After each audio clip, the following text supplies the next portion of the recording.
25 members of Anonymous have been arrested across Europe. Interpol arrested them. Apparently, they have an insider that was with Anonymous, but is a turncoat. He's known as the Real Sabu on Twitter, apparently, and he helped these international organizations catch anonymous hackers, not only in Europe, but also in the United States as well. Now, you can have a debate as to, what criminal laws that they broke and whether they should be arrested, and what should happen to them once they are arrested. I think that is a legitimate debate, okay? Now, as to what the FBI is saying about them, that part I don't find legitimate, and I'll tell you why. I'll give you the exact quotes. Robert Mueller is the director of the FBI, and he says, first, quote, "In the not-too-distant future, we anticipate that the cyber threat will pose the #1 threat to our country." Now, he's just warming up there, and it's over-the-top rhetoric because I thought the terrorists were the #1 threat because they kill people, like on 9/11, all those people dead. But no, they say cybersecurity. Now, if they just left it at that, look, cybersecurity is a real threat. If people break in, whether it's to steal identities or they get into government, accounts, it's a real issue, right? The government has to deal with, all right? They left it there, it's fine, but they don't. Of course, it's a prelude to Robert Mueller saying next, we need to take lessons learned from terrorism and apply them to cybercrime. There we go. Now, what do we tell you? We told you the minute that they passed these laws saying, oh, we got to get the terrorists and their associated forces, all of a sudden they would start expanding the definition of terrorists. And we showed you in one case, they were like, well, the drug gangs, they really terrorize people. They're pretty close to terrorists.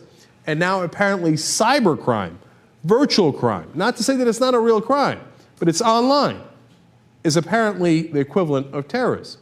But he continues. Once isolated hackers have joined forces to form criminal syndicates. They were used to be isolated, but now they're criminal syndicates, they're mobs, they're mafias, they're terrorists. You see how dangerous these people are. Whatever we do to them is obviously justified. One more. And this is, I think, particularly troubling, because now he's addressing this to private corporations, and he says, remember when they broke into Stratfor, Anonymous did, and found out all the things we were doing in cahoots? Private corporations with the US government, and they found your intelligence there too. And he tells them, quote, we must work together to safeguard our property, to safeguard our ideas, and safeguard our innovation. We must use our connectivity to stop those who seek to do us harm. If Anonymous is seeking to do private corporations any harm to their property, well, they're terrorists, aren't they? And here's our FBI director telling private corporations, why don't we get even more connected? Anybody know what it's called when business and state merges? Anybody know what that political term is? I don't know. I'll let you look it up.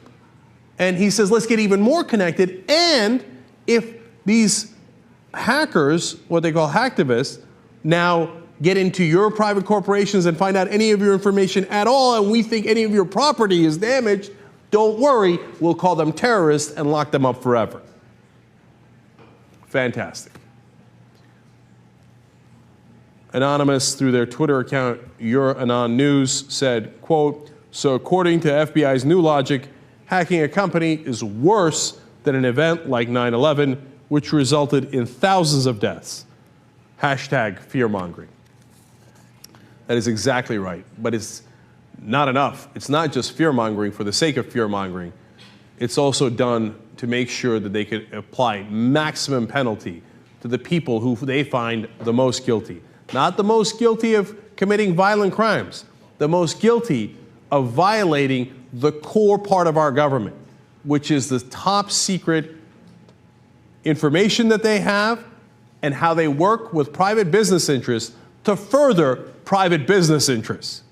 That's the information they desperately don't want you to know. And if you go to that, forget people being killed, forget Al-Qaeda, forget real terrorists.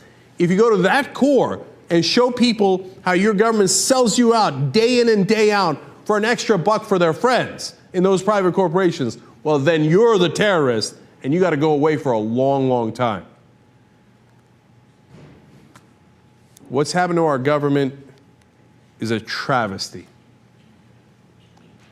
I don't know how we're going to get it back. I do know that the one thing we absolutely have to do is separate business and state and separate our government from the influence of money that has so thoroughly corrupted it that our FBI director is talking about how we need to have more connectivity between business and government and make sure that none of the citizens actually find out our secrets.